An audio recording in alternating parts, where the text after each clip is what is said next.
કે તેના ઉપર અંકુશ આવે અને એના ઉપર એક લગામ આવે એના માટે ફી રેગ્યુલેશન્સ કમિટીની સ્થાપના કરવામાં આવી હતી અને સરકારે નિયમ બનાવ્યો હતો કે ફી રેગ્યુલેશન્સ કમિટીની મંજૂરી વગર કોઈ પણ પ્રકારની ફી એ શાળા સંચાલક મેળવી શકે નહીં।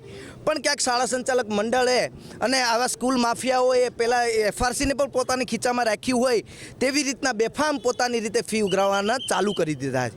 ત્યારે કર્ણાવતી સ્કૂલની મળતી માહિતી મુજબ છેલ્લા 2 વર્ષથી એની એફઆરસીએ ફી રેગ્યુલેશન્સ કમિટીએ એની ફી નક્કી નથી કરી છતાં વધારાની ફી લે છે અને અવારનવાર ગુજરાતમાં જે બનાવો બની રહ્યા છે એમાં ગુજરાતના લોકોના જીવ જઈ રહ્યા છે, એમાં ખાસ કરીને નાના બાળકોના જીવ જઈ રહ્યા છે। ત્યારે એને લઈ અને આજે અમે કર્ણાવતી સ્કૂલની ફાયર એનઓસીથી લઈ અને રમતગમતના મેદાન સુધીની જે પ્રાથમિક સુવિધા વિદ્યાર્થીને મળવી જોઈએ તે મળે છે કે કેમ એને લઈ અને આજે ઉગ્ર વિરોધ કર્ણાવતી સ્કૂલમાં કરવાના છે।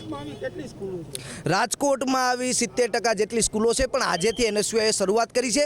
આવી જેટલી પણ સ્કૂલો છે એ તમામ ઉપર એનએસયુઆઈ રૂબરૂ જઈ અને હલ્લાબોલ કરશે।